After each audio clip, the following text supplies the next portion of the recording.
General को अप्रत्यक्ष रूप से आरक्षण दिया जा रहा है। अगर उन्होंने हमारी बात नहीं सुनी तो निश्चित रूप से हम अगर विधानसभा पहुंचा सकते हैं तो सड़कों पर भी ला देंगे उनको। अगर ओबीसी SC ST का लड़का सामान्य की अपेक्षा अच्छा अंक पा रहा है, अच्छा नंबर पा रहा है, तो उसको सामान्य में फाइट कराना जाना चाहिए। ये सबल हम लोग केवल फुसलाते रहे, बहकाते रहे कि सामान्य का अर्थ होता है कि उन्हीं की बपौती।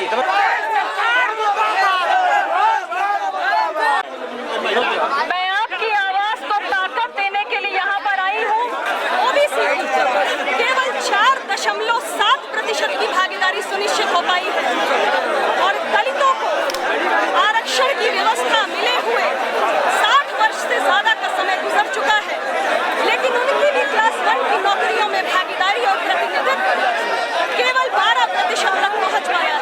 और हमें जो है जनरल में जो है 50% जो जनरलों के लिए आरक्षित कर दी सवर्णों की सीट, उसमें हमें जाने से रोका जा रहा है, जबकि हमें 27% में ही सीमित कर दिया गया है। ये मेन मुद्दा ये है कि इसमें अगर हम जनरल की मेरिट पे भी फाइट करते हैं तो भी हमें अपनी सीट जो है कैटेगरी में ही क्वालिफाई कराया जा रहा है। अगर जनरल की मेरिट 300 जा रही है और हम 350 नंबर पा रहे हैं, फिर भी हमें अपनी ही कैटेगरी में ही रखा जा रहा है। इस तरह से जनरल को एक तरह से अप्रत्यक्ष रूप से 50% आरक्षण दिया जा रहा है, जो कि सरासर गलत है। चिल्लाते हैं कि ओबीसी SC या ST के लिए आरक्षण मिल रहा है, ये 27% 48% खुद आरक्षण पा रहे हैं जनरल वाले, जबकि उसमें नियम ये था कि 92 से कि इसमें ओबीसी SC जो जनरल के बराबर जितने बच्चे हैं जितना नंबर चलना पाए सबको ओवरलैप करा के 50 में रखा जाए, ठीक है। लेकिन उसको आरक्षण के मतलब जो 27% है उसी कोटे में ही रखा जाता था। प्रीलिम्स में, मेंस में और इंटरव्यू में लास्ट में कराते थे। जब लास्ट में कराते थे तो कोई भी बच्चा जब वहाँ तक पहुँच ही नहीं पाएगा, बाहर ही छट जाएगा, तो कहाँ से ओवरलैप करके उसमें जा पाएगा। ठीक है, मामला अभी हाई कोर्ट में था, फैसला नहीं आ पाया, उसके बावजूद भी मुलायम सिंह मतलब सब्र तोड़ दिए और अनिल यादव से कहे मतलब बुला के इसे वापस ले लिया जाए, और वही जो वापस ले लिए इसे फिर 50% उनका आरक्षण अप्रत्यक्ष रूप से लागू हो जाएगा। इसी के हम लोग खिलाफ हैं। और 85% लोग ओबीसी SC ST वाले हैं, 15% लोग हैं, ये 50% कब्जा किए हुए हैं। देश को सही प्रशासनिक अधिकारी चाहिए तो 40% 50% खुला छोड़ना चाहिए, उसमें जो आ पाए वही बच्चे जाए। अगर ओबीसी SC ST का लड़का सामान्य की अपेक्षा अच्छा अंक पा रहा है, अच्छा नंबर पा रहा है, तो उसको सामान्य में फाइट कराना जाना चाहिए। यहाँ आरक्षण की बात नहीं है, यहाँ प्रतियोगिता की बात है। यदि ओबीसी ST का लड़का अच्छा है तो उसको सामान्य में अच्छे नंबर से फाइट कराना चाहिए। अनिल यादव ने कोई गलत काम नहीं किया था, इसी के समर्थन में लोग यहाँ आए हैं। सामान्य का अर्थ होता है कि 50% जो सीट है उसमें सभी वर्ग के ओबीसी SC ST जो भी हैं सब क्वालिफाई करके 50% पर उनका चयन हो जाए, तब इसके बाद जो सीट बचा है 27.5% जो है ओबीसी के लिए और 22.5% जो है इनको SC को दे दिया जाता है। सामान्य का अर्थ यही होता है। जब तक हाईकोर्ट का कोई फैसला इसमें ना आ जाता, इसमें कोई भी निर्णय नहीं लेना चाहता, लेकिन माननीय मुलायम सिंह यादव जी ने ये बहुत ही गलत निर्णय लिया कि जो आरक्षण उठाया, जो आरक्षण का मुद्दा था जो हाईकोर्ट में लंबित था, उसमें अपना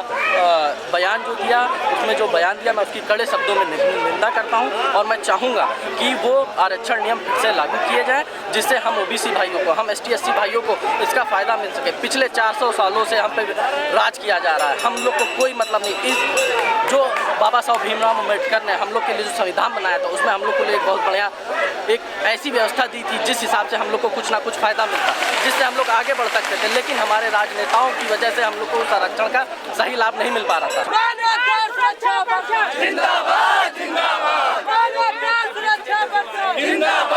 आरक्षण के मुद्दे को हम लोग मॉरली सपोर्ट करते हैं। हम ये चाहते हैं कि जो मेरिट लिस्ट है, जो मेरिट लिस्ट अपर कास्ट की जाती है, अपर कास्ट के बराबर हमारे SC BC OBC के जो लोग हैं उनको एज ए जनरल में भर्ती किया जाना चाहिए और हमारी मेरिट लिस्ट अलग से बनना चाहिए। मेरा ये कहना है कि अगर अपर कास्ट के लोगों को 75% की मेरिट जा रही है तो हमारे SC BC माइनॉरिटी के लोग जो 75% ऑब्टेन किए हैं उनको उसी में सामान्य में जाना चाहिए, और बैकवर्ड की और माइनॉरिटी की SC की जो लिस्ट है अगर 70 आती है तो हमारा कोटा उस 70 से या 60 से या 65 से पूरा किया जाना चाहिए।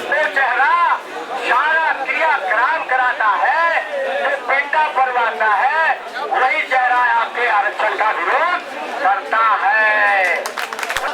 एक के बच्चे बैठे बैठे घर में मौज उड़ाए, एक के बच्चे माँ से रोटी रोटी को चिल्लाए, ये न्याय नहीं, ये धर्म नहीं।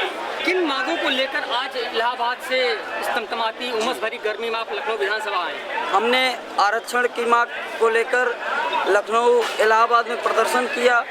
वहाँ पर 2-3 दिन 10 दिन तक हमने प्रदर्शन किया। प्रदेश सरकार ने उसी बीच एक अजीब निर्णय ले लिया। जब हाई कोर्ट ने स्टे लिया था तो कुछ ऐसे अराजक तत्वों के कहने पे इन्होंने एक ऐसा निर्णय ले लिया जो 85% को बहुत खल गया। तो हम लोगों ने आज लखनऊ में धरना देने के लिए आए हैं और आरक्षण की जो नई नीति सम्मानित अनिल यादव जी लोक सेवा अध्यक्ष लगाए हैं उसका हम लोग सम्मान करते हैं और वो आरक्षण तीनों चरण में हमको 27% मिलना चाहिए। मूल मुद्दा केवल 3 है। पहला मुद्दा ससम्मान पूर्वक हमारी मांगे पूरी की जाए। जो आरक्षण की सही प्रणाली लागू की गई है उसको लागू किया जाए। IAS में उच्च जातियाँ 76% हैं और 24% है। अगर मुझे 50% आरक्षण मिल रहा है तो ये 20 सालों में क्यों नहीं पूरा हुआ? ये क्यों नहीं पूरा? आगामी रणनीति क्या है? आगामी रणनीति हमारी ये है कि अगर हमारे मुद्दे नहीं पूरे हुए तो हम लोग धरना प्रदर्शन करेंगे शांतिपूर्ण तरीके से, बिल्कुल गांधीवादी तरीके से, और हर जिले, हर तहसील में, हर विश्वविद्यालय में आमरण अनशन, भूख हड़ताल, धरना प्रदर्शन पे बैठेंगे। तोड़फोड़ में हम लोगों को बिल्कुल विश्वास नहीं है। सन 2014 सर पे खड़ा है, लोकसभा चुनाव आने वाले हैं। हाँ। इस मुद्दे को लेकर 2014 पे कोई असर दिखता है क्या? निश्चित दिखता है, निश्चित दिखता है। असर किस तरह बन गया? असर आप दिखने की बात कर रहे हैं, इसमें माया और मुलायम दोनों जीरो हो जाएंगे। या तो एक तारा बनेगा या तो एक सितारा बनेगा, अन्यथा दोनों का जो है किनारा बनेगा।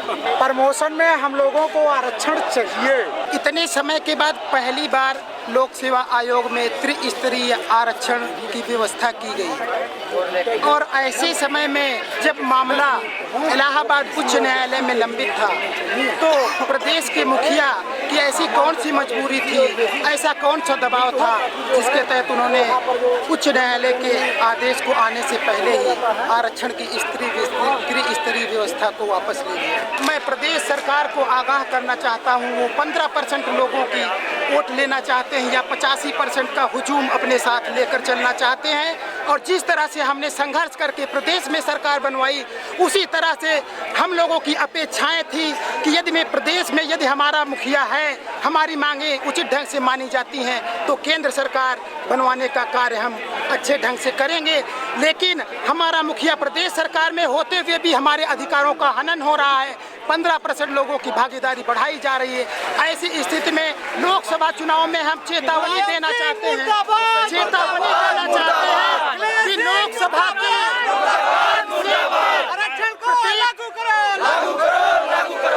लोकसभा की प्रत्येक सीट पर हम सपा प्रत्याशियों की जमानत जब्त कराने का कार्य करेंगे और चुनाव के समय में हम प्रण लेते हैं कि हम लोग अपने शिक्षण कार्य से 1 महीने के लिए विरत रहेंगे और जब तक सपा को सफा नहीं कर देंगे प्रदेश और केंद्र सरकार से और उसके ताबूत में अंतिम किले गाड़ने का कार्य ये 85% सुबह जब हम लोग इलाहाबाद बरेली पैसेंजर से चारबाग स्टेशन पर उतरे उसके बाद हम लोग हजारों की संख्या में शांति के साथ सड़कों पर एक साथ कतारबद्ध होकर समूहों में सपा कार्यालय की ओर जा रहे थे। वहाँ पर मुख्यमंत्री आवास के सामने वाले चौराहे पर पुलिस वालों ने हम लोग को रोककर हम लोगों पर बर्बरतापूर्व लाठियां चार्ज की। हम लोग सुबह बिना चाय पिए उनकी लाठियों का नाश्ता करने के लिए बाध्य होना पड़ा और लोग जाति बोधक गालियां दे रहे थे, कह रहे थे ये इलाहाबाद नहीं है, यहाँ के एसपी सिटी शैलेश यादव नहीं है, यहाँ सत्यवीर सिंह है और इसका खामियाजा तुम लोगों को लाठियां खाकर भुगतना पड़ेगा। हम में से बहुत से छात्रों को लगभग 50-60 की संख्या में छात्रों को चोटें आई, उनके शरीर से खून निकला, उनके सिर में चोटें लगी। अतः मैं प्रशासन को आगाह कर देना चाहते हैं हम लोग अशिक्षित वर्ग के लोग नहीं हैं। हम में से ही सैकड़ों की संख्या में प्रत्येक वर्ष IAS और PCS से अधिकारी नियुक्त होते हैं। हम बुद्धिजीवी वर्ग के लोग हैं, हम उस तरह से बिलोंग करते हैं जहाँ गंगा यमुना की तहजीब निवास करती है। जय हिंद, जय भारत। हम लोग इलाहाबाद में 4 दिन से लगातार अनशन कर रहे हैं। ये रिपोर्ट इलाहाबाद से ले ली जाए। अगर कोई भी हमारा आंदोलन करता, किसी भी प्रकार की उग्रता दिखाया हो तो उसके जिम्मेदार हम हैं। हमारा पूरा दल शांति से आ रहा था, लेकिन ये विधानसभा चौकी इंचार्ज ये इन्होंने लाठीचार्ज कराई। कई बच्चों का, सत्यवीर शर्मा उनका नाम है, और ये देखो मेरे होंठ पे लगा है। अगर नाक पे लग जाती तो मैं शायद पता नहीं क्या होता। मैं प्रतियोगी छात्र हूं, उनको ये नहीं पता कि यहाँ पे पैसा मोबाइल छोड़ ये ऊपर से बोले कि इलाहाबाद के शैलेंद्र सिंह यादव नहीं है, यहाँ मैं हूँ, सत्यवीर शर्मा हूँ मैं। ये कह के मारा जाता है। अगर हमारे नाक पड़ जाती तो क्या होता है? हम लोग भावी देश के निर्माता हैं और हमारे ऊपर लाठीचार्ज करवाई जा रही है। देखिए, पहले जिस तरीके से सपा की सरकार जो थी, वो युवाओं के नाम पर आज अखिलेश मुख्यमंत्री बने और ये कहे थे कि पिछड़ों की हम राजनीति करते हैं और पिछड़ों के हिसाब से ही हम मुख्यमंत्री चुने गए।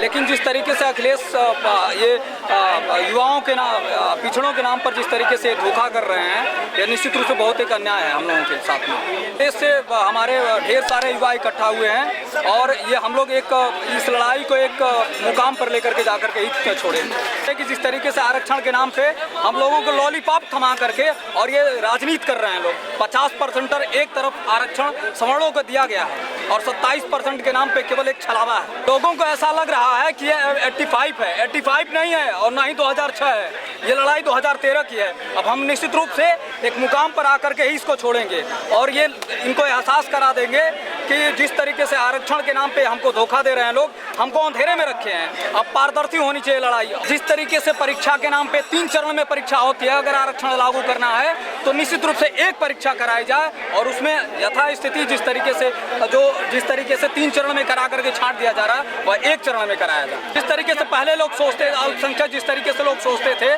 कि एजुकेशन में हम इन लोगों को कैसे पछाड़े। पहले लोग कहते थे कि इन लोगों में प्रतिभाएं नहीं है, लेकिन ऐसा नहीं है, प्रतिभा बहुत सारी है, लेकिन एक रणनीति के तहत उनको काटा जाता है। आने वाले लोग सभा में जिस तरीके से नौजवान अब अपने को समझ चुका है, अब जान चुका है कि ये राजनीति करने वाले लोग, चाहे वो सपा की सरकार हो, चाहे ये जिस तरीके से अभी बसपा की सरकार में माननीय मुख्यमंत्री मायावती ने भी जिस तरीके से स्टेटमेंट दिया है, वह निश्चित रूप से ये SC ST और OBC के लिए ये छलावा है। सभी वर्ग के नौजवान आज यहाँ इकट्ठा हो गए हैं, एकत्रित हो गए हैं और ये जानना चाहते हैं और उनको भी समझाना चाहते हैं कि 2014 के चुनाव 2014 के चुनाव पे सपा सरकार को निश्चित रूप से नेस्तनाबूद कर देंगे और जो ये सामंतवादी और ब्राह्मणवादी मानसिकता के लोग हैं, हम उनको भी नेस्तनाबूद कर देंगे। ये सपा है, ये यादवों को और OBC को अपना गुलाम समझती है, अपना फिक्स वोट बैंक समझती है और बसपा ST SC को अपना फिक्स वोट बैंक समझती है। अब ऐसा होने वाला नहीं है। हम लोग उनके गुलाम नहीं है। जो हमारी बात उठाएगी हम लोग उसी को सपोर्ट करेंगे। ये लोग सोचते हैं कि लोग हमारे गुलाम हैं, हम जनरल 15% मिला लेंगे तो हम सत्ता में आ जाएंगे। ऐसा नहीं है। जो हमारी हित की बात करेगा हम उसी को सपोर्ट करेंगे। इसका हम इनका करार जवाब देंगे इनको लोग सामने कि हम आपके गुलाम नहीं है, हम आपको कतई वोट नहीं करने वाले हैं। अगर हमारे हित की बात नहीं करेंगे तो हम आपको वोट नहीं करेंगे। अम्बेडकर नगर एक ऐसा क्षेत्र है जो बसपा की नर्सरी हुआ करती थी, लेकिन इस बार समाजवादी पार्टी 6 सीट लेके आई है। लेकिन लोकसभा अगर यही हाल रहा तो पूरी तरह बहुत ही बुरी तरह से हार के आएगी और अगले विधानसभा में ये 6 सीट तो जमानत जब्त हो जाए इसकी, जो हाल इस समय है प्रदेश के। और हम लोग इलाहाबाद से करीब 10,000 की संख्या में आए और प्रत्येक गांव से अम्बेडकर नगर, जहां तक मेरा बात है कि प्रत्येक गांव से कम 10 घर के लड़के, कोई ऐसा गांव नहीं जिस गांव से 10 घर के लड़के नहीं हैं यहाँ। और ये जान लीजिए कि बहुत बड़ा मैसेज जा रहा है, विशेषकर अम्बेडकर नगर तो जा ही रहा है, पूरे प्रदेश में इलाहाबाद जो पूरे प्रदेश का गढ़ है शिक्षा का, और वहाँ से ये समझ लीजिए पूरे प्रदेश में इतना भयंकर मैसेज इनकी नीतियों के खिलाफ जा रहा है।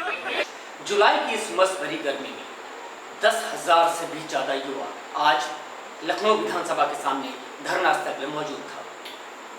लखनऊ उतरते ही उनका स्वागत लखनऊ के प्रशासन ने लाठी डंडों से किया, लेकिन फिर भी उनके हौसले में कोई कमी नहीं आई और वो अपने धरना स्थल तक पहुंचे वही जोश और खरोश के साथ। उनकी आंखों में एक चमक थी जो बदलाव की ओर साफ इशारा कर रही थी कि सन 2014 सर के ऊपर है और इस निर्णायक दौर में आरक्षण समर्थक अपना हक लेके रहेंगे, जो अभी तक उनके साथ हुआ अब और नहीं। कैमरा पर्सन कुलदीप के साथ गिरीश पंत, जन संस्करण, लखनऊ।